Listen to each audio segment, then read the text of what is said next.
Hey guys, first regardsman here, and I'll be talking about some of the best builds for Siege Mode in Space Marine 2 Patch 13. Now, Patch 13 not only gave us a huge update to the Siege Mode, we also have new loadout swapping, so a lot of things have actually changed here. You can swap perks between these loadouts.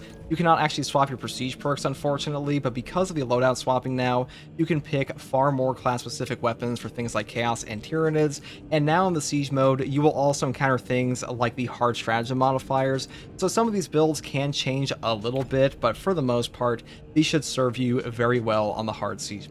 So number one on the tactical class, we'll talk about this class first. I would say for the Tyranids, you either take the grenade launchers like the fabled Oppenheimer build or the Pyre Blaster. You can swap between these, but the Pyre Blaster, despite getting a 20% damage nerf to Terminus enemies in this patch, is still incredible against Tyranids especially. You will really just burn through any horde you have to deal with. The burn effect is still a top tier option in this game, and because of that, the Tactical's Pyre Blaster is still just incredible. So the version I choose for this is the Venting Speed version, because now we have the option to just take free Emperor's Vengeance on this build basically and have zero issue with just picking up a free burn build and having max ammo, and Venting Speed allows you to fire for longer. That's usually what you want in the siege. Weapons like Pyre Blaster will scale up in this mode tremendously just because there are so many damn enemies, but other good options are things like the Heroic Heavy Bolt Rifle, the Standard Bolt Rifle Grenade Launcher, and the Melter Rifle for team.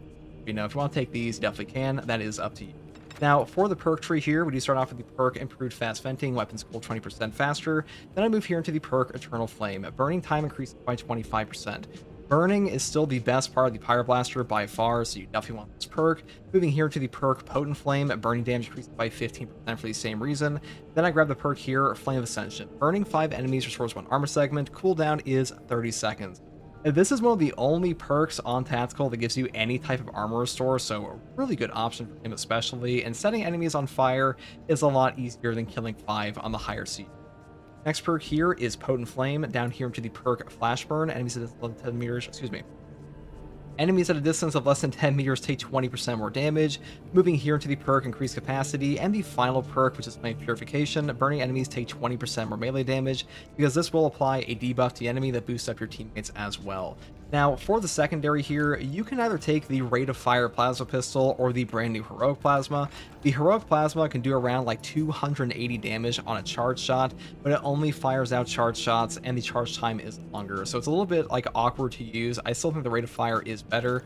I wanted to mention that because if you take perks here like Versatility or Plasma Boost, you can do absurd amounts of damage on top of stuff like Aligned Aim, and because of that, if you want to take the Heroic Plasma, you certainly can. Either way, I would set it up this way, like Plasma Collection to the perk here Rapid Cooling, and grab stuff like Plasma Collection again, and then Blast Radius, go here Perpetual Velocity, and pick up Plasma Collection because ammunition is like the name of the game on this weapon, and without that, you will run out a ton. Now, for the melee weapon, Argent Edge, the Heroic Combat Knife, is still like the best weapon in the entire game for fencing. This is an incredible defensive tool because the heroic perk effect down here is called Scathing Retort. The riposte window is shorter, but each perfect parry damages and staggers the enemy. When you have a perfect parry on the combat knife here with the Argent Edge, you will interrupt an enemy like attack chain no matter what. And what I mean by that is there are attacks in Space Marine 2 like a triple Ravener hit that the first 2 attacks will usually not give you a stagger at all, but with an Argent Edge, you'll stop them immediately. That helps you prevent like things like chain stuns and stuff like that. Some of the most difficult scenarios in Space Marine 2 benefit from perk effects like this, so you definitely want Scathing Retort, and you definitely want the Argent Edge. Now, alternatively, you could take the new Heroic Chainsword. This one is incredible for triple block stacks, but it's a lot harder to use for most players, and Argent Edge is just way safer. Now, for the perk tree on this, I do prefer things like Armored Strength and to perk here Sharp Impact for more AoE on the Skull Crushers, mainly because we only have 3+ speed on this weapon, so stacking things like Kinetic Energy for like consecutive heavy attacks is not that easy. You could pick this up, but for the most part, I do prefer Sharp Impact because this is mostly a parry stick anyways. The perks like on your damage don't really matter that much, especially in Siege mode, where the enemies will do so much damage to you that doesn't even like fucking matter at a certain point, and you just want this as your parry weapon. Next perk here, Perpetual Strength, over here into the perk Combined Onslaught, and then I grab the perk here, Tide of Battle, Shoulder Bash, Terminus Slayer for more boss damage, and the final perks are of course Really Low and Shadow Stab. That's pretty much everything for the Argent Edge.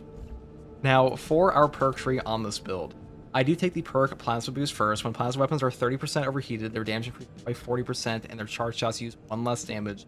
This perk is incredible for the Pyroblaster because, first of all, the balance distribution perk up here gives you more range damage. This does not actually affect the burn damage you do. It will affect your direct damage on the Pyroblaster, but that's like not as useful in my opinion. It's just having a straight up burn, and the amount of burst damage you can do from Plasma Boost here is incredible and really helps you out when you combine it with the Tactical's Aspects on like a perfect pair, stuff like that. Next perk here is Heightened Vigor. After a perfect timed parry, block, or dodge, you deal 10% more melee and gun strike damage. You do not lose control for heavy hits and cannot be knocked back for 10 seconds. This is a really strong perk effect that prevents you from getting stun locked. Now, I will say, if you want to take Relentless Pursuit, you can do that. If you are more comfortable in the game, you can even take Versatility. Both of these are good options. Gun Strikes may suck in the Siege mode because there's so many enemies, but having this free range damage buff, this will come into play quite often, and Versatility will not lose its damage buff until you swap off a Plasma Pistol, because usually you'll like lose the 25% damage here on a reload, but the Plasma Pistol never reloads anyways, so you just want this regardless. And the next perk we take is Emperor's Vengeance. Killing a Majoris or higher enemy restores your its ammo by 1 magazine, cannot exceed maximum ammo capacity, the cooldown is 30 seconds. This perk is mandatory on the Pyroblaster. Without this, you will run out of ammo pretty much all the time, and because of that, you definitely want this on this perk loadout. Next perk here, Secure Stockpile, comes charge restored by 1 for all team members, the cooldown is 60 seconds. This has been a god tier perk in Space Marine 2 for ages. There's even like a new incendiary grenade this patch, but either way, Melt the Bomb spam is just as good now as it used to be. It is still a top tier option in the Siege mode. Secure Stockpile is still an incredibly potent perk effect. The S tier perk, just take this every time for like a meta build. Next perk here is Vital Data. Scanning Extremis or Terminus level enemy restores your Auspex scan charge by 50%. This just gives you way more Auspexes in the Siege mode, on top of another perk we'll get into shortly, but having Vital Data, this saves you a ton on like your Auspex cooldown. You definitely want this. The other two perks here are just not that strong, and people ask me all the time, like, FTG, does Target Lock actually improve my grenade launcher damage? No. The only thing that ups on your Target Lock perk here is just your equipment damage, like a Melt a Bomb and stuff like that, because range damage is still applied from on your actual. Next perk here is Precise Calibration. Enemies marked by Auspex scan take an additional 75% damage, but the Auspex scan radius is reduced by 25%. Combined here with the perk Concentrated Fire, which says Auspex scan zone lasts 60% longer, and enemies marked by Auspex scan take an additional 120% damage, but they lose the mark when they leave the scanned area. When you combine these two perks together, that is a 195% damage bonus, and like comes out to like almost a 300% damage bonus against bosses. Bosses are still the hardest part of Siege mode in patch 13. Vortex Beast and Hive Tyrant are currently in the mode, so being able to remove those very quickly is just a god tier effect. You always want to attack with these two perks on this mode.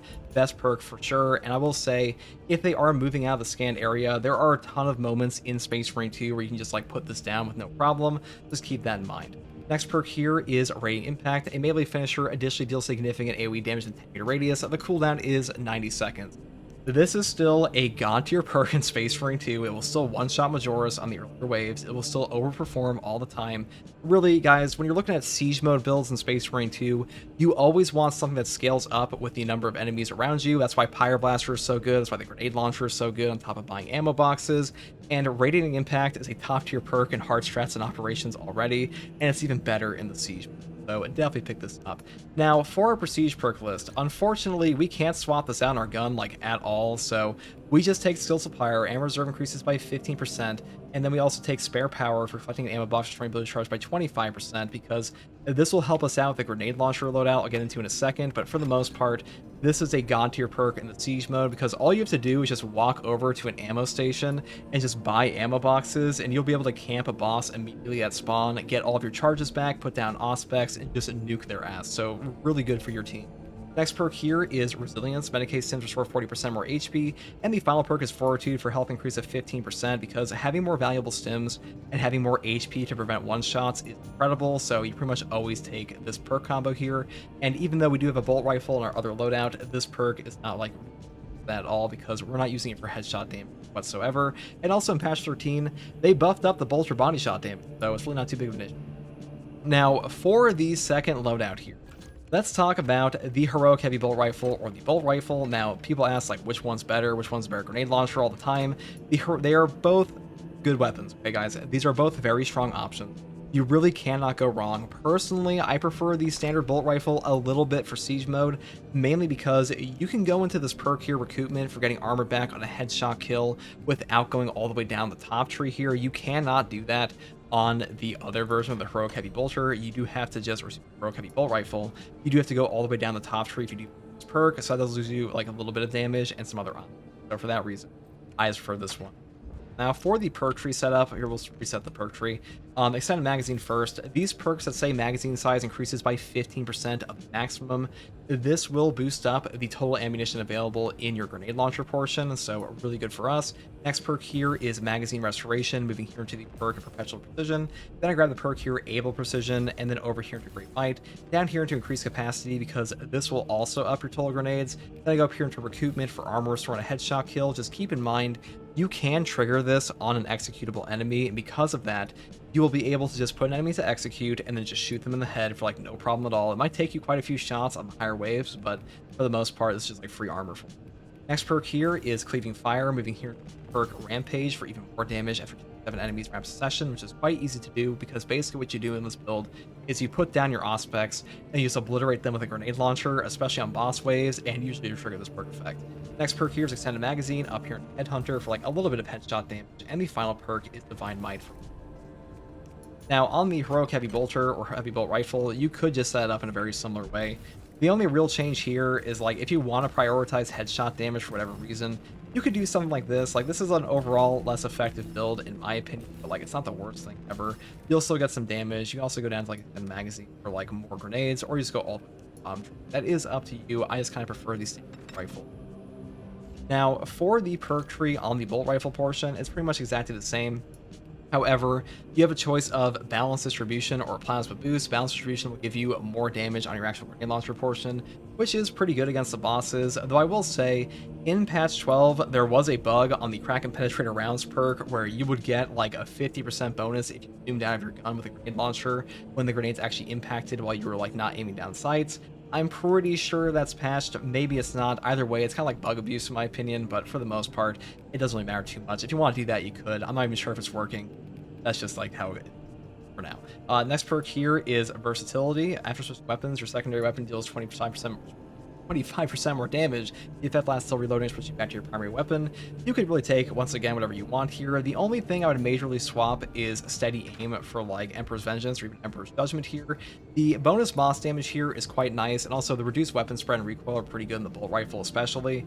And also, you don't need Emperor's Vengeance on this gun because you'll just be buying ammo boxes all the time for your ability charge and get back ammo for your grenade launcher portion, so this one becomes a bit redundant unlike the Pyro Blaster. Next perk here, secure stockpile again, and then it's set up the exact same way for all the reasons I previewed.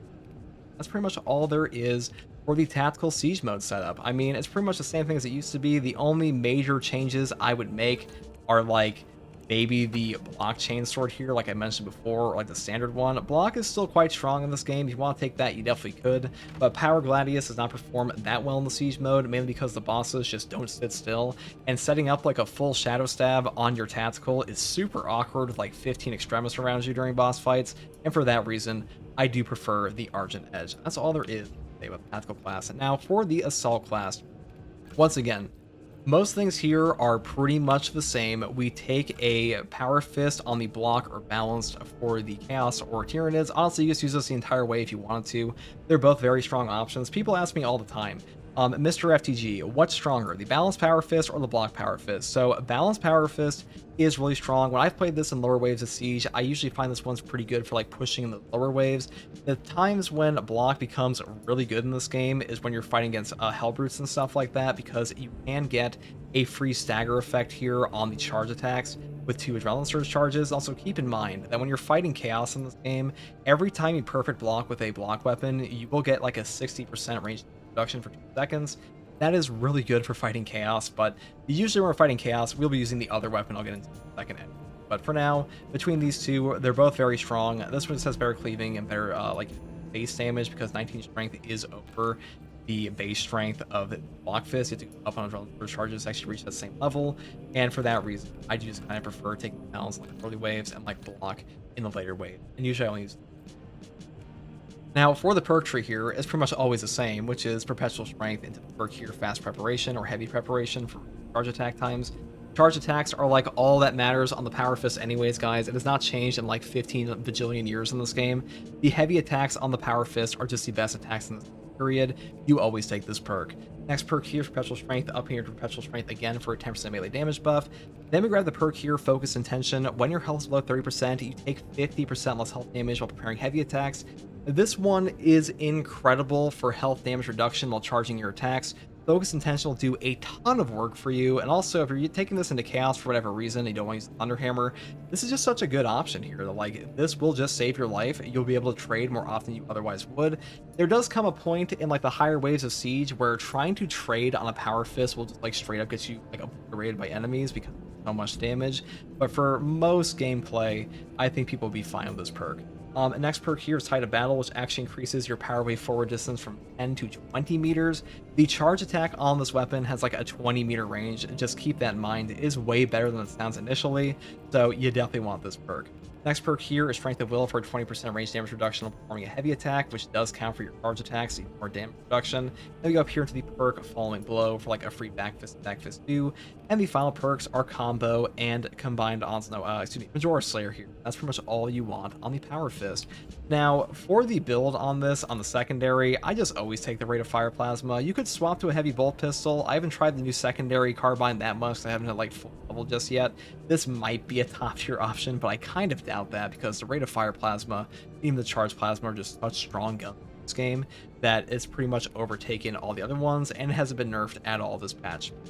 So just like the tactical class, we do build it this way for like full ammo and charge shot speed because this is just the best setup, especially on the assault class that still doesn't have a ton of economy. So because of that, we just build the same way as usual. Now you could take the heavy bolt pistol if you wanted to. This is pretty good in the early waves against like zone ropes and stuff like that.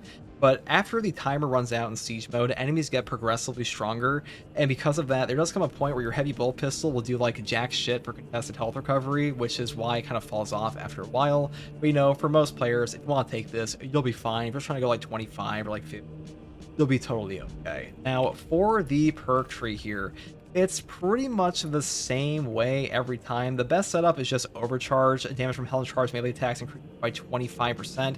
You don't even really have to swap the loadouts between like these two builds here, because first up, this is a 25% multiplicative melee damage buff to your heaviest hitting attacks on both your Thunder Hammer and your Power Fist. And the next perk down here, Consecutive Execution. This is a great perk in the game, though I will say Defense Mechanism is way easier to use. If you are not comfortable using Consecutive Execution and like no armor reinforcement and stuff like that, this will just serve you way better. Defense Mechanism life 10 times easier. You'll have a far easier time getting your CHP back. Consecutive Execution giving you 90-second melt-a-bomb, so that is just like overall better for your DPS. Next perk here is Knowledge of the Enemy. Melee damage increases by 15% against Majoris or Extremis level enemies, and then we move here into the perk Strategic Strike for a 20% melee damage buff against Extremis and Terminus again, and then I move here to pick up Smiting Angel, ground pound damage by 25%, into Zealous Blow, because a ground pound kill restoring jump packs charged by 10%. This is incredible in the siege mode. Wings of Flame is like the absolute peak in operations right now, mainly because you just don't have the enemy density really that you find in siege mode. And because of that, Zealous Blow will just go off for free all the time, especially against chaos waves, because as you get into higher waves of siege mode, cultists remain one-shottable, and even if you put down like an Auspex and a portal or something like that, you'll have a super easy time just triggering this over and over. Zealous Blow is like a mainstay in the siege mode for that reason. You could take Wings of Flame, like this is still a really good perk combo here. It's just that Zealous Blow scales up so much in the siege mode because this just has Next perk here is Pride and Duty. After a finisher, ground pound deals 25% more damage for 10 seconds. These two will combine to give you a 50% ground pound damage increase. Now, the reason we take this is because as the siege mode goes into higher waves, the enemies will get way stronger, and eventually you will not be able to one-shot Minoris anymore. So having them be one-shottable for longer is better for you. The final perk here we take is Commitment, a perfect time dodge using a jump pack dash for jump pack's ability charge. This is mandatory now, in my opinion, on any assault build, mainly because Assault's jump pack, as of patch 12, will give you a free animation cancel every single time in this game, and that means when you hit your jump pack dash, you will cancel out whatever you're doing, and being able to have the opportunity to use that for free is just too good to give up, and because of that, we take this all the time now. Now, for the Prestige perk option, Number one, Unyielding Oath. When charging ground pound, you become invulnerable to damage for 3 seconds. This perk is incredible. It gives you so much opportunities just to free shift to enemies, like use open to the air, become invulnerable, slam back down to a Hellbroot's AoE and stuff like that. Some people like Duelist. I prefer Unyielding Oath. You know, this perk is actually bugged to not function properly on balanced weapons currently, so unless they fix that this patch, patch note. And because of that, Unyielding, in my opinion, these days you do skip over adrenaline boost here because the no knockback is just completely redundant with another option here. So first up, we take Unyielding Oath, then we go here into Fortitude for health percent, and we either grab practicing scramble targeting. Scramble targeting might be a little bit better because damage reduction while being surrounded by enemies happens all the time in this mode especially. And the final perk is Hammer of Wrath. After using your jump pack, you take 30% less range damage, you can always control heavy hits, and you cannot be knocked back for 15 seconds. This perk is incredible. This has pretty much completely circumvented adrenaline boost entirely. The range damage reduction here is godly, and no knockback is a top tier effect, and you pretty much always want that. And you get this one for free. This will also trigger off of your free commitment jumps, and because of that, you pretty much always want it on your assault build. Now, for the other melee weapon selection, you know, you could take a block power axe. I've done this before. I haven't really tried out the heroic one too much, but like I'd be pretty shocked if it was better than the normal power axe. The reason the power axe is pretty good in siege mode is that you can use the power wave to stagger enemies on a power backstep, and I would set up this way for like pure damage, and being able to stagger multiple Hellbrutes on a parry is super fucking good in this game.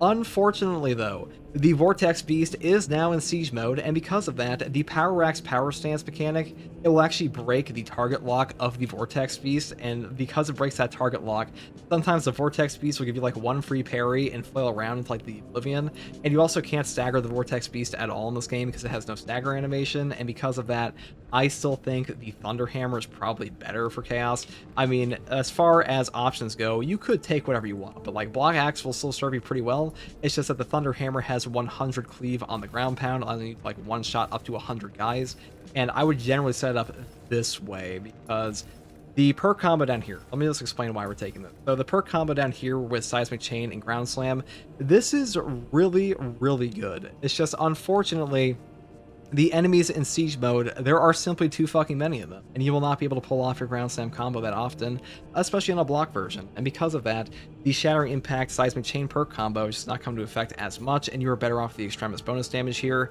It's like not the biggest deal ever, you know, I've taken this into siege mode before, it works okay, and for most players it'll work pretty well. On a balanced version it's actually way better, but on the block version that we take here is just overall the best, because your weapon's too fucking slow. Next perk here is Aftershock. After hitting an enemy with Aftershock, you deal 10% more melee damage for 10 seconds. This perk will trigger on like the upward lift of your Thunder Hammer. Because of that, Aftershock is a super powerful ability on the Thunder Hammer here, and you'll have a ton of free damage in this one. Next perk here is Kill Streak, into the perk here Aftershock Improved. Then I grab the perk here Minora's Slayer up into the perk Majora's Slayer, or you can skip over Aftershock if you. Wait, actually, I think I set this one up wrong. Okay, well, you could set it up that way, or you set up this way, which is the better way, because you don't want Aftershock if you want Majora's Slayer. You have to pick between these two. So if you don't want Majora's Slayer for the 10% buff here, you go into the perk down here for Aftershock, or vice versa. That is up to you. But they're both pretty good for different reasons. This one will help you more in your actual round pound, though. Now, for the secondary options, like I said before, you can take the heavy bolt pistol if you want. You would also take things like Wings of Flame on like any of these options, but for the most part, I think this is the best reasoning or best option for the assault currently in siege mode for most players. And you may be asking, Mr. Refugee, why the hell do we take a block weapon over like the Balance Hammer? Sure, the Balance Hammer is better. Well, the thing about the block Thunderhammer here is that the block Thunderhammer will allow you to stagger Hellbrutes. That's like one of the most obnoxious things in this whole game, and being able to multi-stagger entire clans of Extremis and stuff like that on Aftershock, that is super good in the siege mode, way better than it is at the operations and hard strats because of density, and because of that, the block Thunderhammer comes out on top. Now, one final thing I want to mention here on balanced weapons is that the balanced Power Fist, the reason balance is so good in general for like the assault class over say the Bulwark is that the assault can animation cancel out of his own parry. And what I mean by that is when you parry with a Bulwark, you cannot use your shield block to animation cancel at all. The assault can still use a jump pack dash for free and just get up anything. That's why they are overall better, because you can animation cancel out of the very awkward balance parry window. That's pretty much all there is for the Assault class here. Now this brings us to the Vanguard class. Now the Vanguard is a bit unique in that he is a god tier enabler in the siege mode here. So what do we mean by that? Well, the Vanguard is not that strong on his own for damage. He was supposed to get buffs this patch. Unfortunately, those buffs just did not go through properly for whatever reason, they postponed them. And because of that, he's still in a pretty weak state in terms of damage. And you really just use him more as like an enabler for other classes, a thing like Unmatched Yield, and also just have him stagger enemies because his melee damage is lacking, and he is mostly a tactical prowess and attack machine because of that. But that being said, he still performs quite well. Let me drink my water here. Oh dear. Okay, excuse me. So, for the most part, he's still in a very strong spot. The Melter Rifle is still his best weapon, in my opinion, and I'll tell you why. So, first up, I take the range variant of the Melter Rifle. You could take the ammo capacity version if you wanted, but the range variant has a way better damage fall-off in this game. And also, the Melter Rifle solves one of the biggest issues on the Vanguard class in general, which is that he has a horrific ammo economy. And you help yourself out by having perks down here like Decisive Reload, performing a finisher on Majoris or higher enemy with this weapon, which ammo by 1, and all you have to do to have this on is just swap to your weapon, and you get this every time. And usually, you wind up not needing like ammunition at all on this gun or like any ammo boxes, and like when you do pick up an ammo box, it's just to like top off. And because of that, if you're pretty sparing with this and you use your zone of impact to actually kill enemies, you'll have a pretty easy time. And that's why I kind of prefer the Melter Rifle on this one. You also get armor restore, HP restore. You have things like Great Might up here into the perk Divine Might, you know, extended magazine, stuff like that. You pretty much always build this way because this is the overall best setup on the card, in my opinion. And you may be asking, like, why don't we take the bolt carbine and stuff like that? Well, these guns are really good in the early waves. Like, as you get into the higher up waves, they will fall off dramatically. They are, like, horrific for CHP recovery in the higher waves. And also, Siege Mode now, the enemies ramp up in, like, damage intensity so much that having these, like, Melter Rifle options for instant CHP recovery, it feels way better. I mean, even back in, like, patch 11 or so, when I was taking a Melter Rifle into the True Solo on the Siege Mode, this gun allowed me to go, like, all the way to 20 plus in a True Solo with, like, 0 stims used at all, because you just get so much HP back off of this and things like Unmatched Yield or even Inner Fire, so really good option. Now, for the secondary option, you do have a few options. I kind of prefer the heavy bolt pistol on like the firepower or the heroic heavy bolt pistol variant, just because they have the highest gun strike damage in the game. You pretty much just set up this way or go down here for able damage, because this will give you more damage on your class ability. These are like the only two build paths that are good on the heavy bolt pistol currently, in my opinion, because you either go up here for discipline for 25% more damage on low ammo, or you go down here for able damage to trigger this damage buff over and over on classes like Vanguard or the Assault, that both have incredible damage performance on, or excuse me, have incredible economy on their cooldowns for their class ability. Now, Inferno Pistol is pretty funny. Neo Volkite got buffed this patch, but for the most part, I would still say these are like the two. Excuse me, chat. Now, for the melee weapon, like I said before, a block chainsword or block power axe now, these are the two best options on him currently, in my opinion.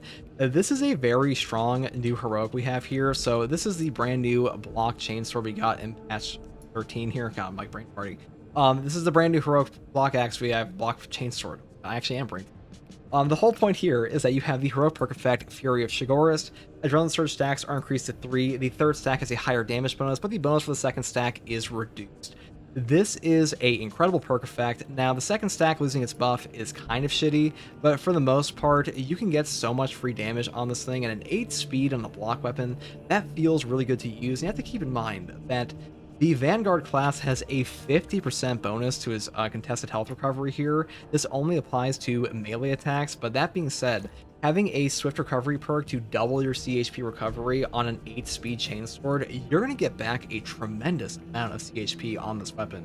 Really good for that. I still think the block axe is a bit better for reasons I'll get into in a second, but for now, if you want to set up this weapon, I'll go all the way down here and then go up in professional strength. Pretty normal here, reverberating impact, combined onslaught down to the perk heavy onslaught and throttle for the combo skip.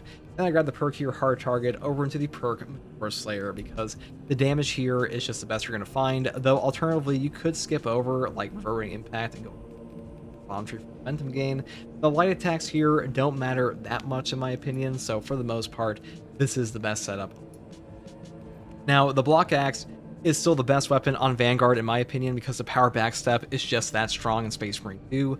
Just like the Assault class, being able to stagger multiple helpers will just save your life sometimes, and because of that, going down here with things like Perpetual Strength into the perk here Coup de Grace, and then picking up Perpetual Strength and Perpetual Strength again over into the perk here Counterattack, Riposte, and then we grab things like Hard Target into the perk Tactical Retreat up into Power Wave, and then we grab Cleaver just like the Assault class for maximum damage, because these just up your damage on the Vanguard the most, and being able to stagger all those enemies on every single power backstep, that is invaluable in the Siege mode. And also in patch 13, they buffed up the Power Wave to properly work. Like, this perk has the proper angle now, on top of the fact that they made it so the power backstep actually hits enemies properly, so this weapon got a bit of a buff, and because of that, it is definitely the best on the Vanguard currently, in my opinion.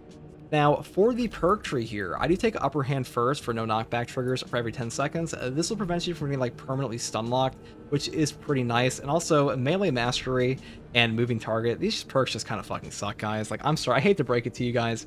These perks just kind of fucking suck, and Upper Hand is just that much better. Next perk here is Conviction. When your armor is fully depleted, you will take 25% less health damage for 10 seconds. This will make you way tankier. You just pick up this perk pretty much all the time, because a 25% health damage reduction in this game is godly. Next perk here is Consecutive Execution.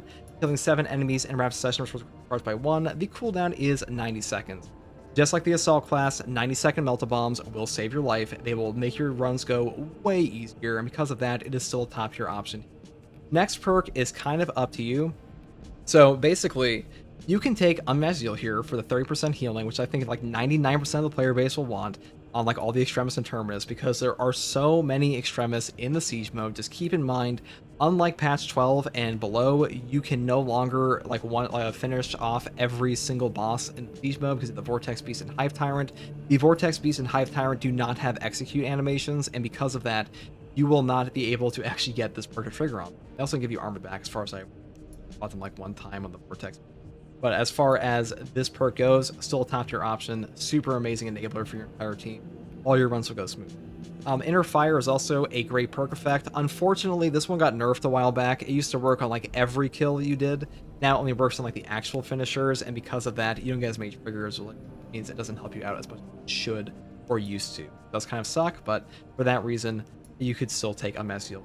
But as far as the 2 best team perks go, these are the best options. In Melee Champion, it still fucking sucks. Next perk here is Shockwave. Diving Kick additionally deals damage in a 5-meter radius. You know, this one's nice for like wiping out Spore Mines and dealing free AoE damage. I will say a safer option is Restless Fortitude. After a Diving Kick, you take 40% less range damage for 10 seconds. This will stack on top of an Execute from Tactical Prowess, so even if you execute an enemy on your grapnel launcher, you'll still trigger this perk effect for 10 seconds. They fixed that back in like patch 11, so pretty nice synergy there. The next perk combo you pretty much take on every Vanguard build ever, because Zone of Impact plus Tactical Prowess, this will give you AoE on every grapnel execute. This will give you a grapnel back on every single execute you actually do below an enemy on the 30%. It's super good combo. You want this pretty much all the time. I will say it does get like super awkward to use in the Siege mode, because enemies will just stack all the time, and like as we all know, the grapnel launcher targeting on the Vanguard still fucking sucks in this game. So Tactical Prowess plus Zone of Impact, it's really strong in the Siege mode. It's still a top tier option for true solo and groups. It's just that it's awkward to use because the grapnel targeting is just not that great at the moment. But, you know, it's still worth taking. Next perk here is Thrill of the Fight. This is my preferred because this will give you another 20% health damage reduction on a perfect parry, block, or dodge, which will stack with Conviction for a 45% HP reduction. Though if you want, you can take Combat Readiness for even more. That is up to you. For the Prestige perk options, pretty standard here. You could either take Battlefield Awareness for 10% more damage than enemies. This is what I usually like to take, or you could take Indomitable Spirit over here for no knockback on gun strikes, because no knockback on a gun strike, this will save your life in the Siege mode, especially sometimes. I mean, gun strikes do suck in this game, but also Space Marine 2 is very bug prone, and because of that, even if you are aiming down your sights, you will occasionally get ripped into a gun strike, and not getting that CHP back on that gun strike can kill you. So if you want that, you definitely can, though the only reason I don't take this on this build that often is because it does just overlap as an effect with Upper Hand, because no knockback from here will also affect our gun strikes as well, or doesn't do it. Next perk here is Fortitude into Launch Restoration and Restoration, because Armor Restore on every grapnel is god tier in this game. Any amount of armor remaining in Space Marine 2, as I've said many times before, will stop all incoming melee damage, including from things like the Vortex Beast and the Hive Tyrant, and because of that, getting more armor back while you go in is super potent. In fact, final perk here is Restoration for just a cooldown of 15 seconds for 1 armor on a 7 rapid kill, and that is all there is for the Vanguard tree. You know, I would say for the most part, you don't really need to use the perk loadouts on this guy that much, or Assault, because most of their perks stay the same. Tactical really benefits from it, and some of the other classes do, but at the moment, I just think you can just stick with the Melter Rifle because it will serve you the best. Though if you want to take other options, you know, like the Heroic Instigator, that is up to you. You can use whatever you want. These are just suggestions from me and like what I think is easiest for most players. And if there's other things you want to use, you can of course do that. Now, the next class we'll be talking about here is the Bulwark. Now, for the Bulwark, pretty much nothing has changed for this class in patch 13 as far as like some of his best builds go, or like what I would recommend, because he's pretty much been the same since patch 8, because the Bulwark is already perfect as a class. And because of that, we once again take the Block Power Fist, because the Block Power Fist is still, in my opinion, the best weapon on the Bulwark class, mainly because you really benefit from the 0-frame startup over the balance options in the game, because your best damaging perk in Space Marine 2 is Intimidating Aura. This will give you a perfectly timed parry, dealing an AoE damage within a 5-meter radius, cooldown is 5 seconds. Contrary to popular belief, this perk will function on a perfect block, not just a perfect parry, so it will work with block. And because of that, you are getting free damage off of every single perfect block, and you will also be able to do all the tremendous block damage of the Block Power Fist. Now, the Block Power Fist is built the exact same way as we did on the Assault class, and we go down here through Perpetual Strength and perk Heavy Preparation, because having a decreased preparation time on this weapon is just too damn important to have. Moving here into the perk Perpetual Strength, up here Perpetual Strength again for a 10% melee damage increase. Then I grab the perk here Focus Intention, which makes you even tankier when you are charging up your attack. A 50% health damage reduction while preparing heavy attacks is incredible in Space Marine 2, especially for the Bulwark class. And hey guys, I'll say, if you want to take Focus Intention and you want to stack this shit onto like Conviction with a 25% damage increase on top of Steel Within for a 30% health damage reduction, and then go up here into the Bulwark's tree for a starting perk health increase of 30%, you become stupidly tanky on this class. It is ridiculous how much damage reduction you actually get. You can sit in things that other classes will die like 5 times over in. It is just that potent as a damage reduction effect, and because of that, the Focus Intention is just that strong while like charging up your attacks. And stack with Conviction, you will pretty much never die during a charge. Next perk here is Tide of Battle, up here into the perk of Following Blow, just like the Assault class. Tide of Battle, for those of you who didn't watch the Assault portion, will do a 20-meter increase to your power wave, not an 8. The description here is actually incorrect. It goes from 10 to 20, and because of that, a 20-meter increase is, or excuse me, a 20-meter power wave is ridiculous in this game. Then I go down here into the perk Strength of Will. Performing a heavy attack, you take 20% less range damage. Then move up here into the perk Combo and the final perk Majora Slayer, because it's pretty much the same every time. Now I will say, if you want to take the Block Power Axe again, guys, Block Power Axe is still Timothy in this game. It's still an amazing weapon. It's just Power Fist is that guy. This is the other guy. Now it's like Bizarro versus Super. They're both very powerful. It's just that one of them is a bit better. And the Power Axe is still able to knock over Hellbrews with the Power Wave and the Power Backstep and stuff like that. It's just a very strong weapon overall, and just like the Vanguard and Assault, you really cannot go wrong with the setup, and it's the most damaging one for the most part. Now, for the secondary weapon, I would still suggest taking the Rate of Fire Plasma. The secondary Bolt Carbine, I would be very surprised if I use this in like the future once I have it all maxed out and like ever better than the Rate of Fire Plasma. Rate of Fire Plasma, the Heroic Plasma, these are the two best in the game currently. Heroic Plasma does a stupid amount of damage. It's just that Rate of Fire gets you back your CHP way faster, and that's usually what you want your Plasma Pistol to do in this game anyways, and because of that, the perk tree setup here is still the best. I still think it's the best variant overall for the Bulwark class of Siege. Now, for the perk tree here, it's pretty much the same all the time. First, I take the perk here, Intimidating Aura. Perfect time parry deals AoE damage within a 5-meter radius. Cooldown is 5 seconds. This will put out like 200 damage per perfect block, which is insane. To put that in perspective, a base Absolute Warrior has 308 HP, so you are almost two-shotting them, or you're literally just overkilling on 2 perfect blocks every 5 seconds, which is nuts. And being able to just sit there and farm a Carnifex and farm a Vortex Beast especially, because in the Siege mode, The Vortex Beast is now added. This will still have its 6 combo chain, and you can just sit there and parry it all over and over and over and get all of that free damage from getting Aura here on the Vortex Beast. So super powerful option for him already in the operations, but Vortex Beast in Siege mode, you kind of just mop him on the Bulwark. Next perk here is Scramble Targeting. If you're surrounded by 5 or more enemies, you take 25% less damage from range attacks. This is an incredibly potent effect in Siege mode, just like it is for Assault, because you are surrounded by 5 or more enemies in Siege mode pretty much all the time, no matter what. And the next perk here is Steel Within. When your health is in 50%, you will take 30% less health damage. This perk is pretty much mandatory in my opinion. If you don't take the Conviction perk up here, you should pretty much always take Steel Within, because the 30% health damage reduction here, it will just save your life. It makes you substantially more tanky. Because the way that HP works in Space Marine 2 is that below 25% HP, you get a ramping damage reduction regardless. So this will stack with that on top of your base HP increase of 30%. That makes you just ludicrously tanky. So you pretty much always want this. I would always skip over like Armor Reinforcement and work your defensive advantage. Armor Reinforcement is really strong, and you could swap to that for like Tyranids maybe. But for the most part, Steel Within, it's just better. I'll pick this up every time. Next perk here is possibly the most underrated perk of all time, which is Focus Restoration. Every 30 seconds, all team members automatically restore 1 armor. Getting back armor to your entire team every 30 seconds is incredible in every mode of Space Marine 2, but especially the Siege mode.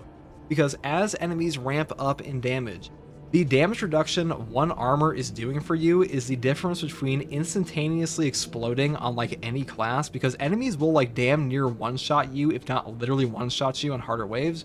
And because of that, getting back an armor that will damage cap the enemy will save your life, and it will especially save the lives of your squishier teammates like the Tactical or the Techmarine. So definitely pick this perk up. And what I mean by damage capping is, because any amount of armor remaining in Space Marine 2 will reduce the incoming melee damage from even boss to 0, you are effectively having, like, let's say if a boss did infinite damage and like on your actual HP bar, but like you had 1 armor back, you're effectively stopping that infinite damage and turning it into 1 armor bar of damage. So it's damage capping the enemy. A really powerful perk effect here, though I will say advanced conditioning can be a bit safer for some people, like they're brand new. And if you're not going to like super high waves, sometimes this will help you out a little more. Next perk here is Purity of Purpose. The banner deals damage over time to enemies with area of effect.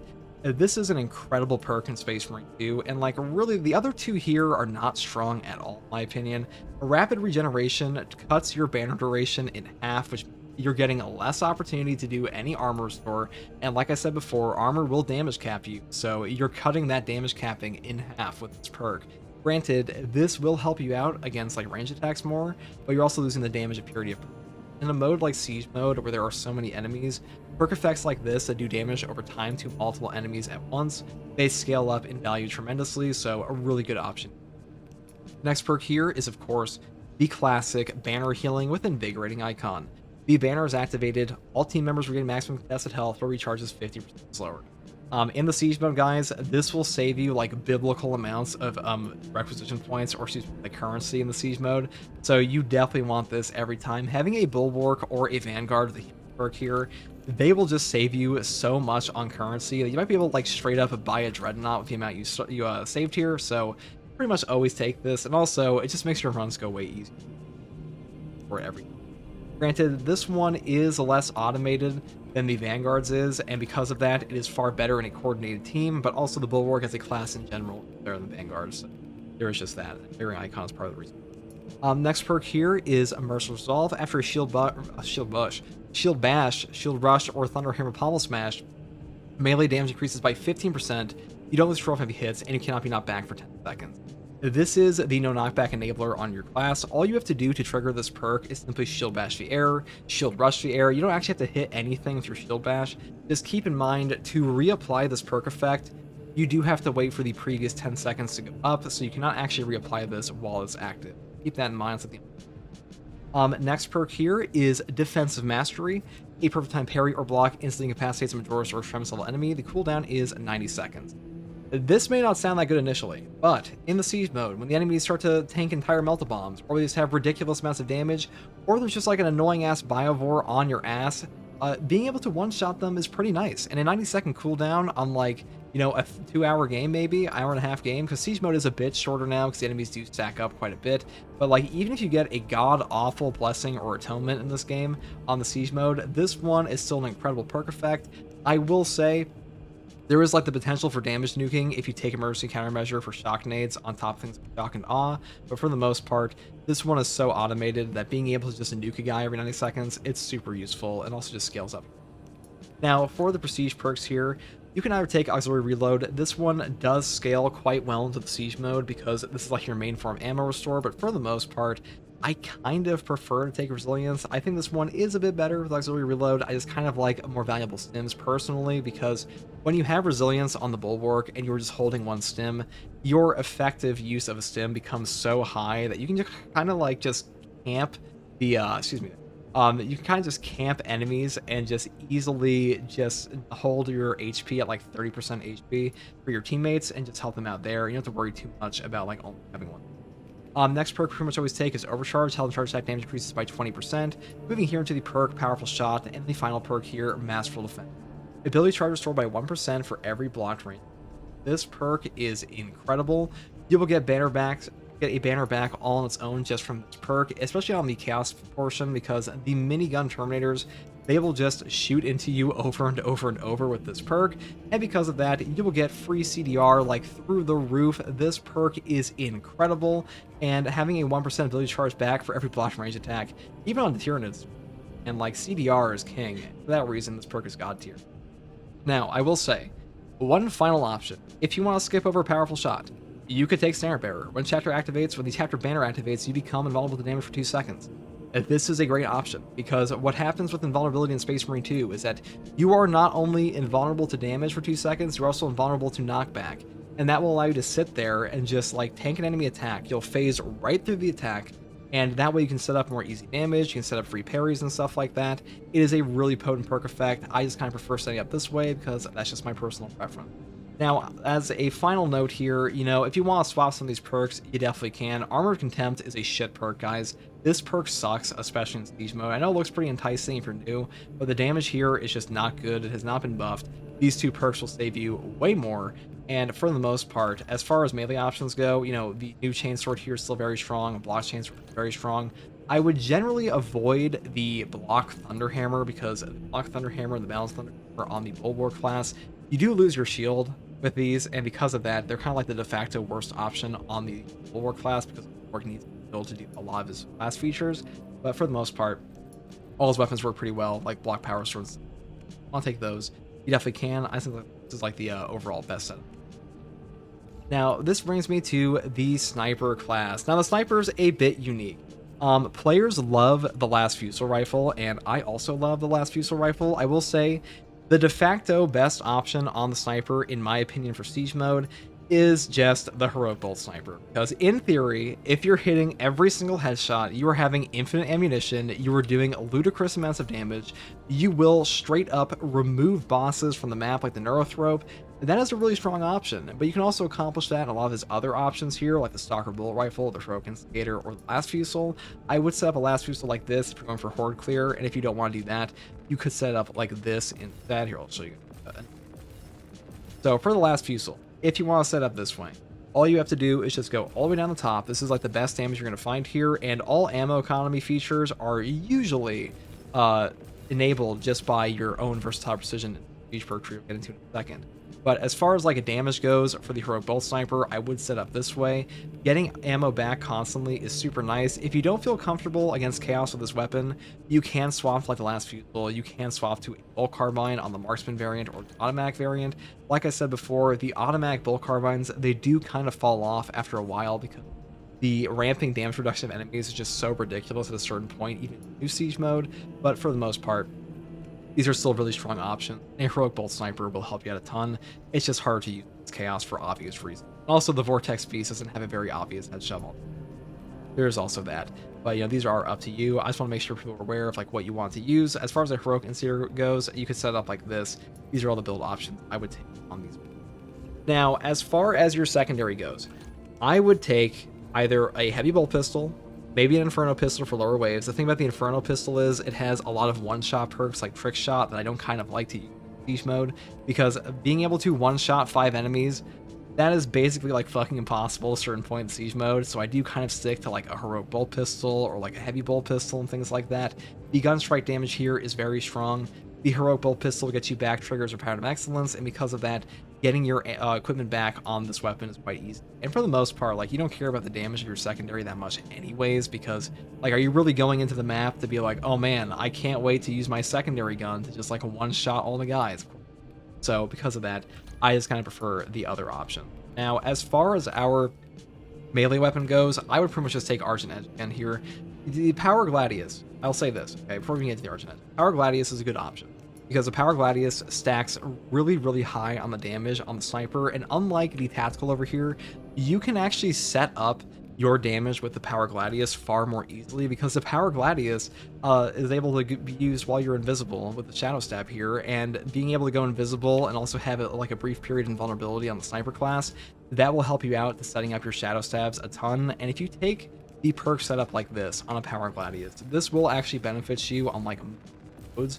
You will do a stupid amount of damage to bosses, because all you have to do is just stack the damage like this. You go all the way down the bottom tree, you take Kinetic Energy, you take Perpetual Strength, you take Perpetual Strength again, you go down here into Shadow Stab, you take Terminus Slayer for 20% more boss damage, and you go over into the perk tree here, and then you just pick up things like Tactical Ambush, Melee Mastery, and Adaptability, and those will give you a 25% buff here to your melee damage while you're cloaked, into a 20% multiplicative melee damage buff against Majoris and higher, and a Tactical Ambush will give you 150% more damage on breaking Camo Cloak. And the big benefit of patch 13 is that you can set up a melee build here, and if you want to swap out of it later, you definitely can, but like swapping your perk loadouts, that's something you can definitely do. This is a very strong combo, and this also gives you the opportunity to use Purification or like Squad Renewal, not to worry too much. So if you want to do that, you definitely can. Power Gladius is very strong on the sniper class.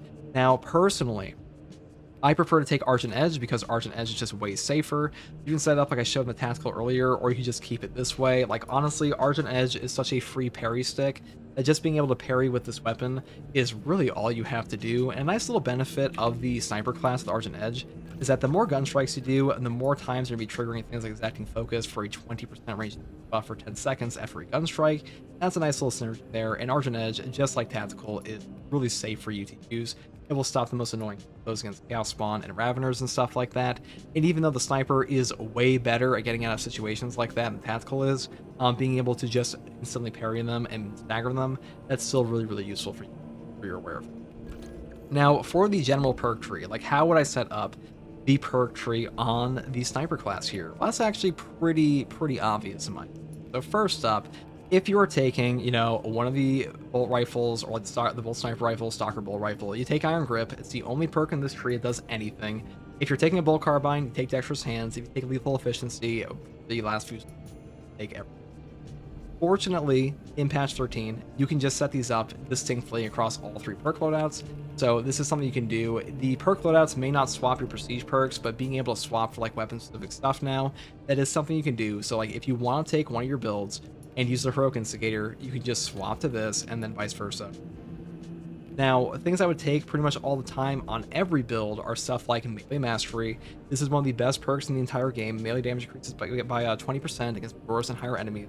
This is such a free buff to your melee damage that, like, even on Argent Edge, I still take this because this helps out with Shadow Stab. Next perk here is Adaptability, reloading while having low ammo, manually activating Camo Cloak, and damage by 25% in seconds. This is another one of those perks that is super nice. I will say Vantage Point is pretty good now because there's a perk synergy as of like patch 12 plus that is pretty strong on the sniper, because your base cooldown on the Camo Cloak, it got buffed from like 125 seconds to now be 90 seconds, and that means you can sit there for 2 seconds and trigger this perk after a lingering concealment, because Lingering Concealment says after performing an attack that breaks Camo Cloak, you remain hidden for 2 seconds. And because of that base cooldown decrease, you're able to kind of just get your cloak back immediately with no Camo Cloak cancel.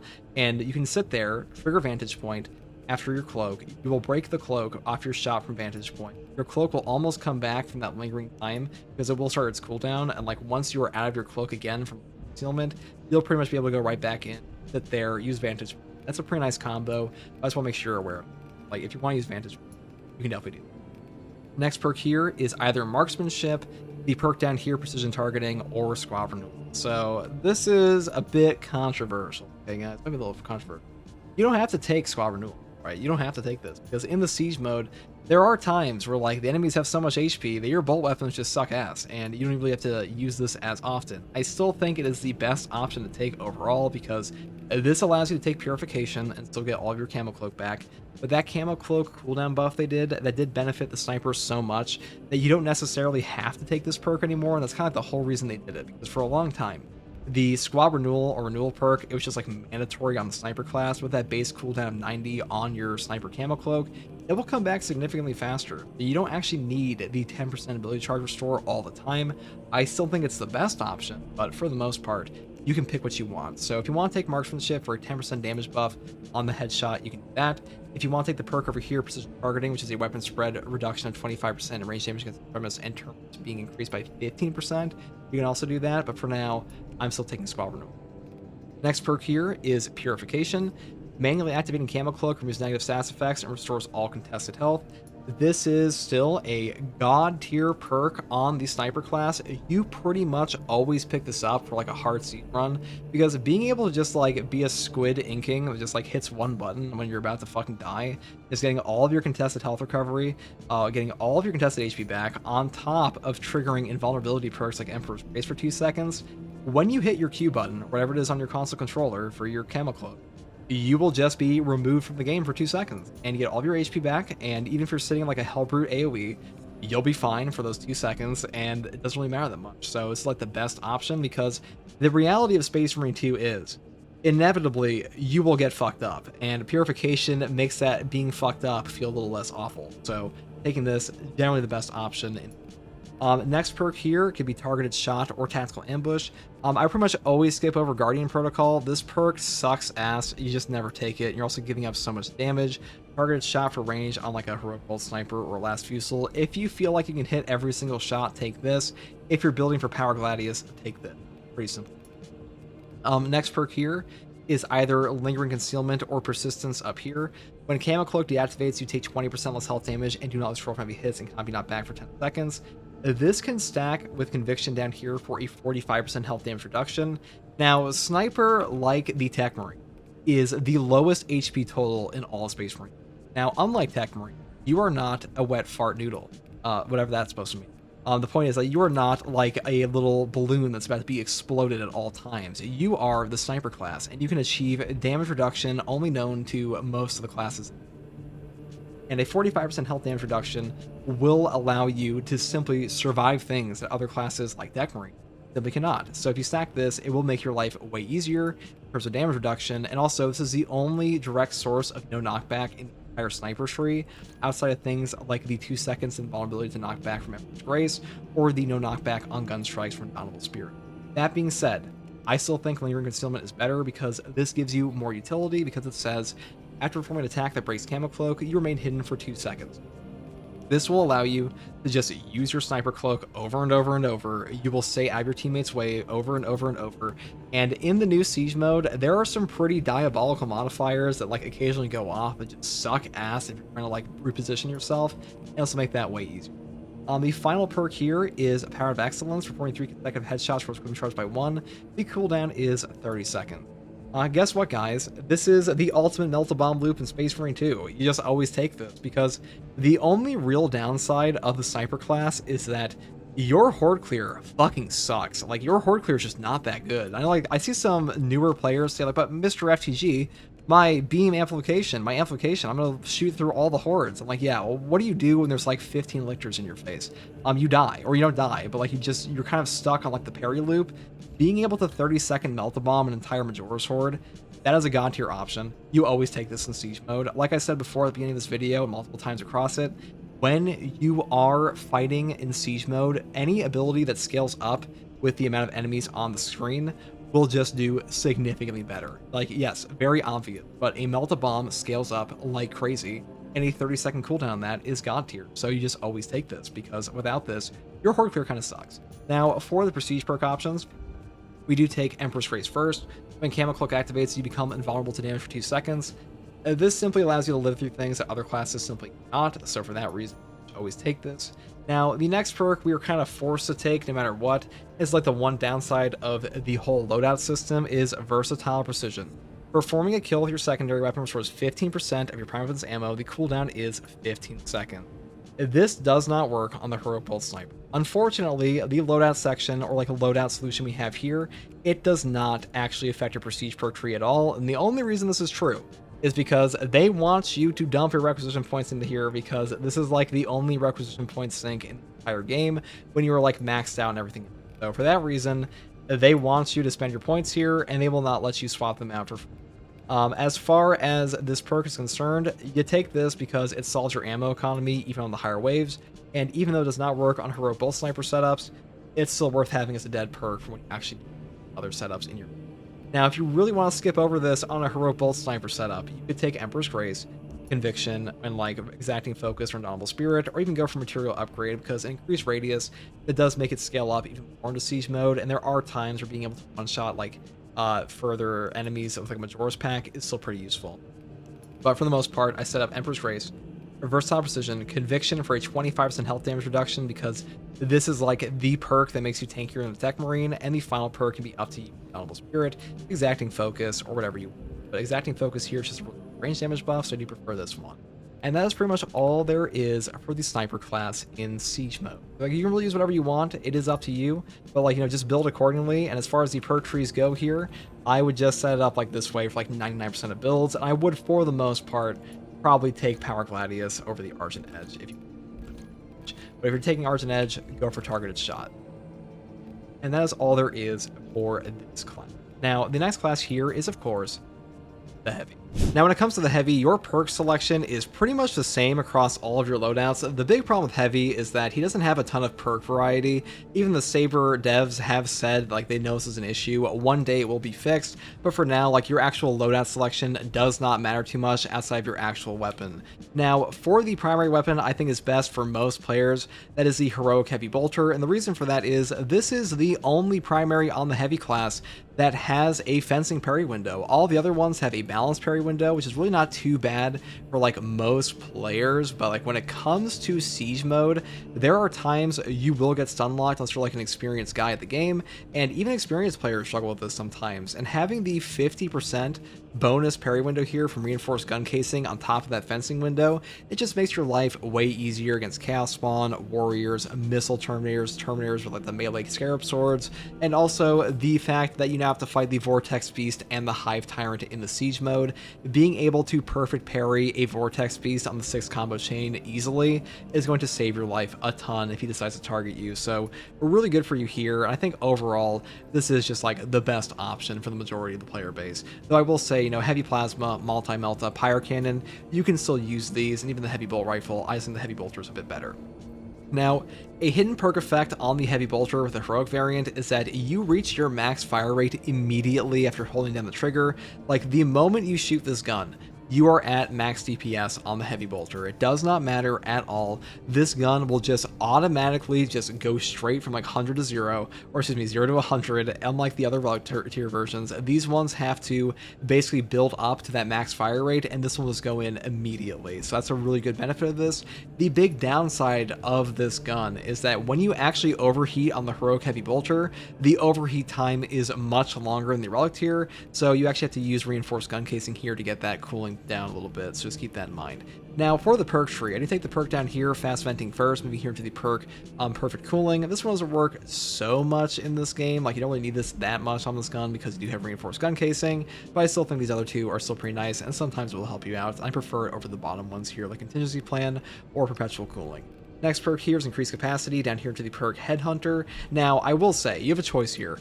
You can take Adamant Hunter when your health's below 30%, headshots deal 25% more damage, or you can take the perk up here, Adamant Restoration. When your health drops below 30%, your ammo reserve is stored by 25% of the maximum capacity, cannot exceed maximum ammo capacity, the cooldown is 30 seconds. So because you have a 30% increase to your HP here on Fortitude, you can actually sit around this low HP value from both of these perks and be relatively okay. Like, you're not going to be a god tier like a tank as opposed to like a Bulwark with all of his damage reduction, but you're pretty damn close because the heavy does have Fortitude on top of Conviction, so you can still reach at like 25% or even like even further with a 45% on Adamant Will, which is exceptionally tanky. And because of that, you can really take full benefit out of Adamant Hunter for this increased headshot damage on the perk effect here while you're below 30% HP, or you can kind of like sit around and just get your ammo back over and over by consistently triggering this perk and just getting your HP back at that low value. So pretty good there overall. Next perk here is Heavy Precision, up here into the perk Heavy Might and Heavy Might for a 30% damage increase in heavy stance. Then I grab the perk here, Discipline. When you have low ammo, you deal 25% more damage. And then you have your choice where you can go like I did through the perk here, Fast Venting, down here to Perpetual Cooling, and of course Divine Might, or you could just skip this for the perk up here, Increased Capacity. That is up to you, but that's how I would set up the Heroic Heavy Bolter. Now when it comes to other options like the Multi-Melta, I would just take the magazine capacity version here, because the thing about the heavy class is your ammo restoration, it is built into your percentage restore on auxiliary reload. This one says melee kills of extremist or higher enemies restore your preference ammo by 1 magazine. Now the only gun the heavy has that actually has a magazine isn't just like a percentage restore off this perk is the heavy bolt rifle. This is the worst gun in this class currently, so when you are using things like the heroic heavy bolter, standard heavy bolter, heavy plasma, multi-melta, etc., you are always going to benefit from like a higher base capacity, because that means that percentage restore is going to be that much higher in every extremist kill, and extremists are already everywhere in the siege mode, especially on hard siege, so really good for him there. Now when it comes to the multi-melta, I would just take the magazine capacity version, because you kind of enable your fire rate off of Executioner's fire. This one says after a finisher, fire rate increases by 25% for 5 seconds.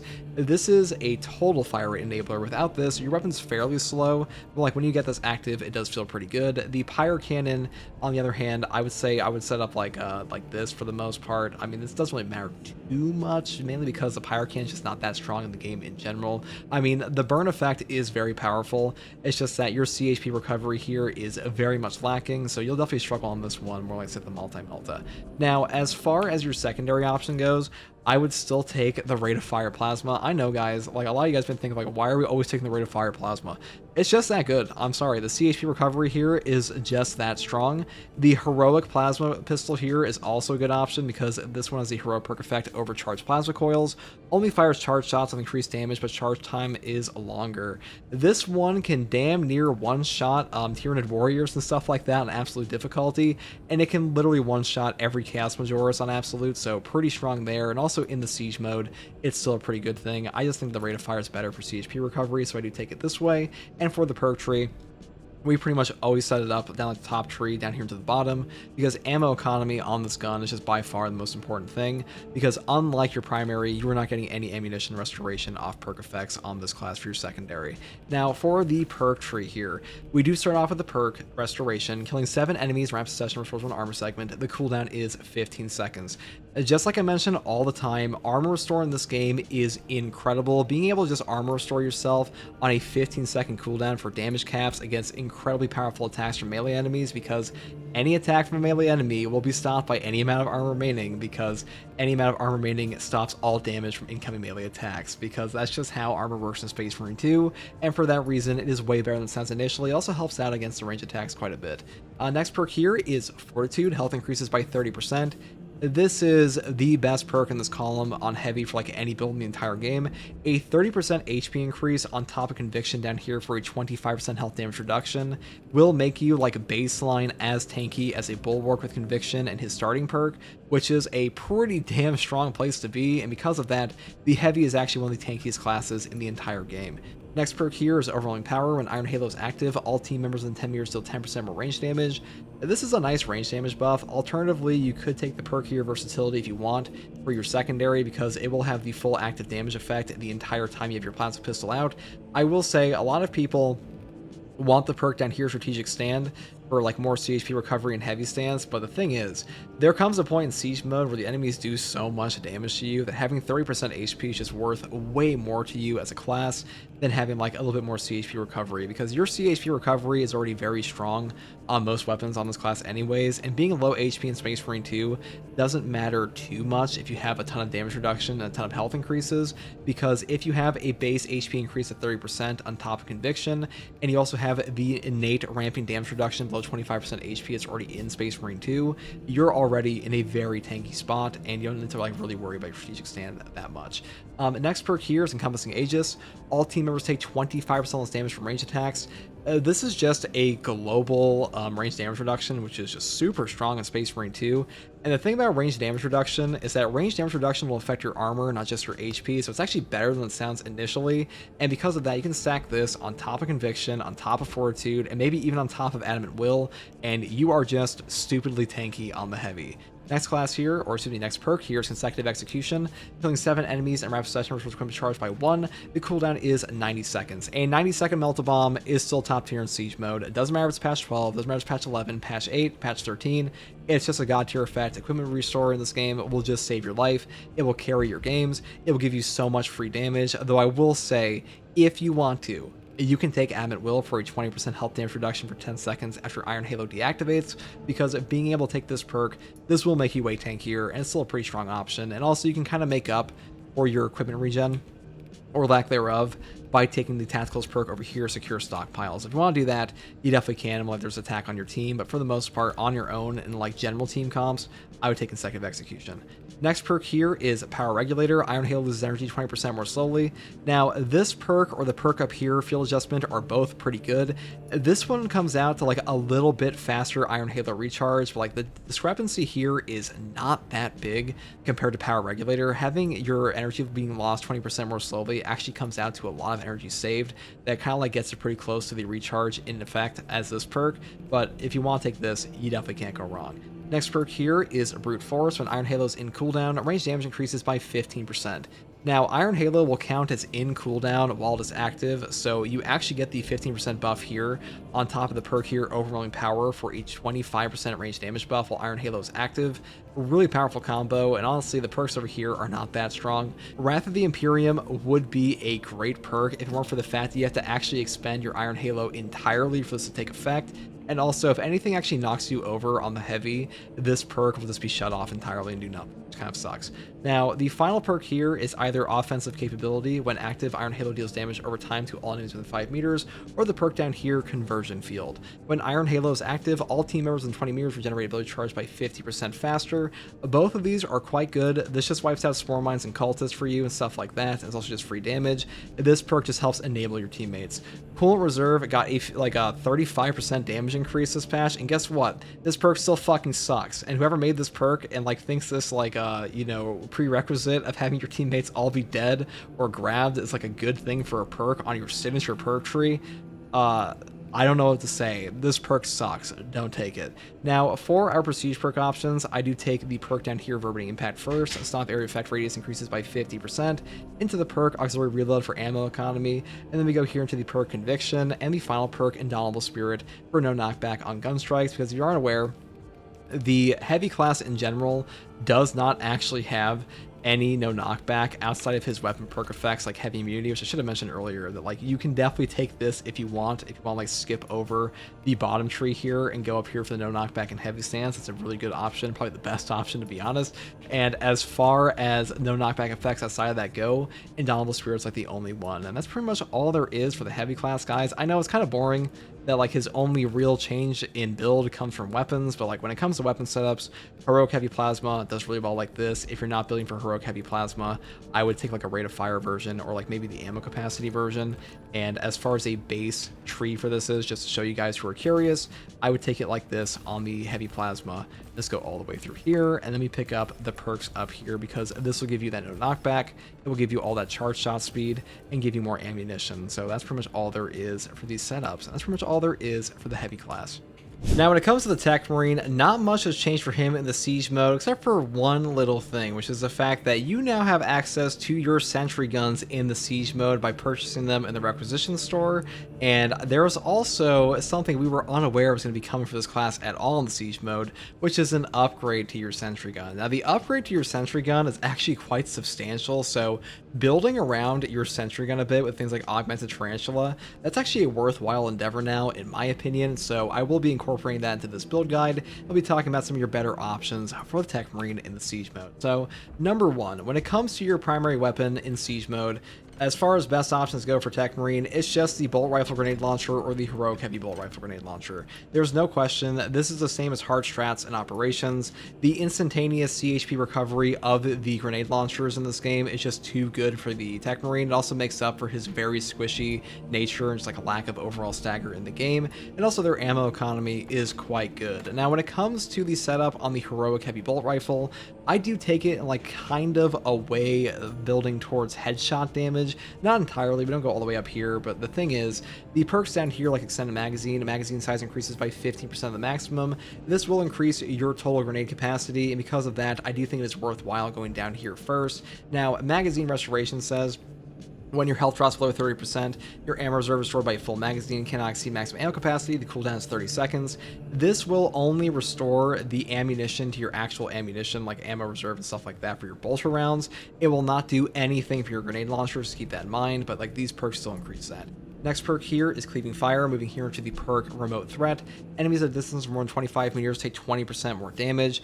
These perks, there are two instances of this in the perk tree here. So when we have Remote Threat and Remote Threat, so when you're 40 meters, or excuse me, 25 meters away, you get a 40% increase to damage on every portion of your gun. This also includes your grenade launcher portion, and I do like to take these because there are times in Siege mode where you do just get to be like sitting a mile away from a guy and just like blast at them with a grenade and stuff like that, like your artillery. Though I will say, unfortunately, there are also atonements now in the Siege mode where sometimes you get like the awful things like myopia that like lower all of your range damage from range, and when that happens, this perk just sucks. But you know, that's not a problem to build as much as it's just like the overall state of Siege mode currently. But that being said, still a good setup overall. Next perk here is Great Might, down here into increased capacity. Then I pick up the perk Headhunter into the perk Tactical Precision. Headshots deal 20% more damage, non-headshot damage decreases by 10%. This perk is really good for headshot damage. It does fall off in like the higher waves, like the enemies get like way stronger, but for the most part, for like most players' gameplay, I think it is worth taking. You will lose 10% damage on your grenade portion, which it does suck, and I will skip over that in the bolt rifle portion, but for the most part, it's definitely a good option, and like I think most players have pretty good time with this perk. Next perk here is Cleaving Fire into the perk here Rampage. Then I pick up Extended Magazine and the perk Remote Threat. Now, I do want to say, if you want to skip over the Extended Magazine or just skip over Divine Might as well up here, you could go up for Recoupment, which will give you armor back on a Majora's Headshot Kill or higher, which is a very good option to like keep your armor up, because the thing about the Techmarine is, Techmarine has the lowest HP total in the entire game tied to the Sniper class, but unlike the Sniper class, he does not have a fat stack of HP damage reduction. He makes up for his lack of HP by like stacking armor on top of himself with Battlefield Repairs, Armored Fortifying Salvo, and things like Recoupment. So if you want more armor regen, that is pretty good for him, but there does come a point in time where this perk kind of falls off in the Siege mode, though I will say, for the most part, it's a pretty good option for like the majority of the player base. And also, even if it does fall off after a period of time, the Recoupment perk here, you can use this on like an executable enemy, excuse me. So if an enemy's in execute stance, you'll be able to just shoot them in the head over and over and over and just like, you know, get this perk off, which is a nice thing to have. Just want to make sure you're aware of that. Next perk here is Rapid Health. When your health's below 30%, killing 7 enemies rapid session restores health by 10%. I mean, you have a fucking grenade launcher, so killing 7 enemies rapid session is pretty easy, but I will say, when you're at the higher waves of Siege and the enemies are pretty tanky, this can be hard to pull off outside of things like Minoris, and unlike the tactical class, you now have an Auspex scan just like make it one-shottable on all the guys, so this is a little bit worse there, but still pretty good. Now, for the other option for your grenade launcher, You can just set it up like we do for tactical. You just go all the way down the bottom tree for all this ammunition, and then the only difference here really is that you get the recoupment perk here, one patch or like one perk tree option earlier, so you don't have to go all the way down the top tree to get recoupment on this class, and instead you can just go and pick it up here, where otherwise you have to go all the way down the top tree on the heroic heavy bolt rifle. Personally, I think the heroic heavy bolt rifle is just way better as an actual gun than the bolt rifle is, but the bolt rifle is a better grenade launcher, so it really depends on what you want as a player. That is up to you. And also you can swap out things like the perk down here, Divine Might, for tactical precision, stuff like that, if you want to have more damage on the headshot, or even like the headhunter perk. That's up to you as well, or even like build for like mostly headshot damage if you really want to do that. As far as options like the Plasma Incinerator are concerned, or the Oculus Bolt Carbine, I would just generally avoid these in the Siege mode. Oculus is a good gun. The ×2 headshot multiplier version here, or the ×2.8 headshot multiplier version, is strong. It's just that even with the bolster buffs this patch, like body shot damage, I still think that you're just way better off with the grenade launcher portions of these guns, and because of that, I just stick to them predominantly. Now, for the secondary here, I do take the rate of fire plasma pistol once again, though I will say the Techmarine is quite good synergy with the Inferno pistol as well, because the big problem with the Inferno pistol for a long time was just like the gunstrike damage sucked. That is no longer the case, but even if the gunstrike damage is like ever so slightly lower in this game, you use your servo gun pretty much the entire time to gunstrike unless your class ability is actually active on the Techmarine, and because of that, the Inferno pistol is quite a good stagger tool, and having any type of stagger tool in this game when fighting chaos and like the missile can terminators, especially while they're shooting you with a minigun, is a very good option, and that's why the rate of fire plasma and the Inferno pistol and also the heroic plasma are all very good on him, because these will all allow you to just stagger those minigun guys and just other enemies need to stagger, and because of that, it's a great pick on any build for the Techmarine. Now, when it comes to melee options on the Techmarine, the only one I would mostly avoid is the Power Sword. The Power Sword is just one of the weaker options on him. It's not to say it's bad by any means. Like the Xenophase Blade, the Balance variants, these are all pretty good on him. The only thing I would like outright avoid entirely on Techmarine are block weapons. You're like, why, Mr. FTG? You said the block weapons are really strong in this game. Well, they are. The thing is, the Techmarine does not benefit from those as much because he wants gun strikes. In fact, he wants gun strikes so bad because he has no animation on his gun strikes at all, and because of that, you can do things like a power rake into your gun strike and stagger the enemy into your heavy attacks far more easily. That's why things like the Omniscient Balance version are so strong on him as opposed to the block version, because they simply allow you to set up those heavier attacks far more easily. Now, as far as the best option on him overall currently, in my opinion, it's pretty much the same as every other class with the knife, and that is the Argent Edge. Why is the Argent Edge so good? Well, it just keeps you alive. Being able to instantaneously interrupt enemies on every single parry is incredible.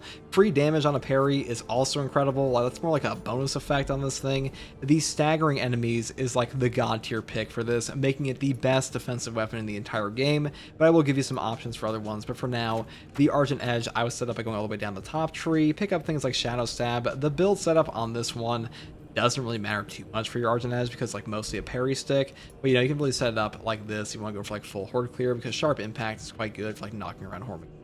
Now, some other options on this would be things like the Balance Power Axe. I think the Balance Power Axe is pretty good on the Techmarine. I initially said it's my favorite weapon on this class. I still think it's very strong, especially in Siege mode, because the Power Backstep, being able to stagger multiple enemies at once, that is really strong in the Siege. It will really help you from getting like frame trapped by certain enemies because you'll get a parry, you'll gun strike them, and you'll power backstep immediately. And on the Techmarine, if you take the perk here, Arc Cleave, you can actually one combo Majoris off of a single Balanced Power Axe in like one shot, which is pretty nice, or one combo I should say.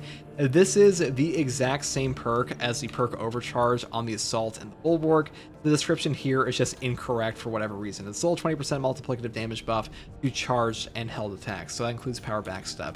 But as far as the perk tree for this goes, I would just set it up all the way down here for damage. Like on the Siege mode, you're really not going to be endless slashing at all. You really just want as much damage as humanly possible, and because of that, you build it this way into things like Repose, Cleaver, Power, Tactical Tree for more power backstep damage, Power Wave for better angles on your waves, and also in patch 13, they did fix the power wave to actually hit enemies properly. That was a bit of an issue for a while on this weapon, now it's finally fixed.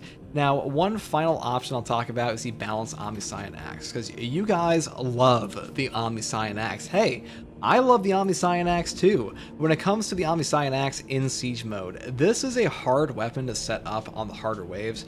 The issue comes that the Techmarine is very squishy in Space Marine 2, and in operations and hard strats, you can set up this weapon pretty easily, but there comes a point where the best ability on this, which is the discharge, it just no longer functions very well, because while you're charging up your weapon for a breakpoint to get your execute, you'll just die. And like, that's the big problem with this weapon in Siege mode, is that your best perk combo in this entire game on the Omniscient Axe is down here with Rapid Charge. Electric Discharge charges 40% faster, and then down here to Mighty Blast, Power Discharge releases 2 shockwaves. And this is a very powerful combo for AoE. The issue comes that the way this is supposed to function in hard strats and absolute operations, that you are supposed to hit that breakpoint. You are usually actively trading your HP or your armor to a one-shot combo an enemy, and then immediately go into your execute, and then trigger perk effects like your battlefield repairs. Unfortunately, in the Siege mode, their HP is like all over the place as you go up into higher waves, and also with all the modifiers that are going on randomly throughout your game, that there comes some times where you'll set this up, you'll do your big AoE, but instead of getting an execute, you'll just damage the enemy with like 5% of their HP to go into executable, and then you just fucking die. And that's just how this weapon goes. On the earlier waves, it's pretty good. On the later waves, it definitely suffers like that, and the balanced power axe is also quite similar, and the balanced power sword is also quite similar in that respect, which is why the Argent Edge is the overall best on him. Now, that being said, if you want to take the Omniscient Axe, you can definitely use the Omniscient Axe. It will still work. It is still pretty good.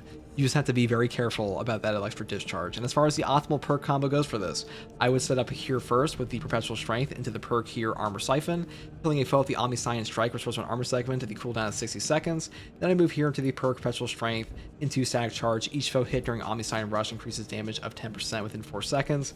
This is still an improper perk description, but like really all you do is just get increasing damage while you're Omniscient rushing. And the perk here, Iron Rush, incoming range damage reduced by 50% while using Omniscient Rush attack. This perk is very strong. Like, it is really good for getting around. A 50% reduction is a very good ability for range damage. It's just that the Omniscient Axe can't really do as much damage as it should, or like its full damage potential is hard to reach on the Siege. Next perk here is Armored Strength, down here to the perk Perpetual Strength again. And then I pick up the perk here, Energize. While charging or releasing electric discharge, you don't lose 4 heavy hits and cannot be knocked back. Then we go into the final 2 perk combos here with Rapid Charge and the perk here, Mighty Blast, because these two, when you combine them with the perk over here, Arc Cleave, for a 20% multiplicative melee damage buff, they will allow you to one combo Majora's enemies, unlike, you know, waves 1 through 15, stuff like that, or even with like wave 20 at times. So if you want to use that, you definitely can, but the reason we're taking the Argent Edge is because the Argent Edge, you don't need this thing for melee damage at all, which opens you up for not only options in your core perk tree like Omniscient Axe Deflection or Methodical Destruction, but it also opens you up to not have to take Furious Gunstrike in the tree, because all these melee perks, they just don't matter to your build that much, so we're building around that today. Now, for the perk tree here, I know a lot of you guys love precision enhancement. I know, like, this is a very good, very strong servo gun option. This will one-shot Zoanthropes. It will damn near one-shot Neurothropes and stuff like that. Usually take this things like Lethal Perimeter to get like even more out of it, or Decapitating Stratagem. But in the Siege mode, every single perk combo that is scaling up with the amount of enemies on the screen will just do better. So in this case, Plasma with Omniscience Fury is just the best option you could possibly do. Servo gun shots set enemies on fire, and Plasma Enhancement just gives you way more AoE potential on this build.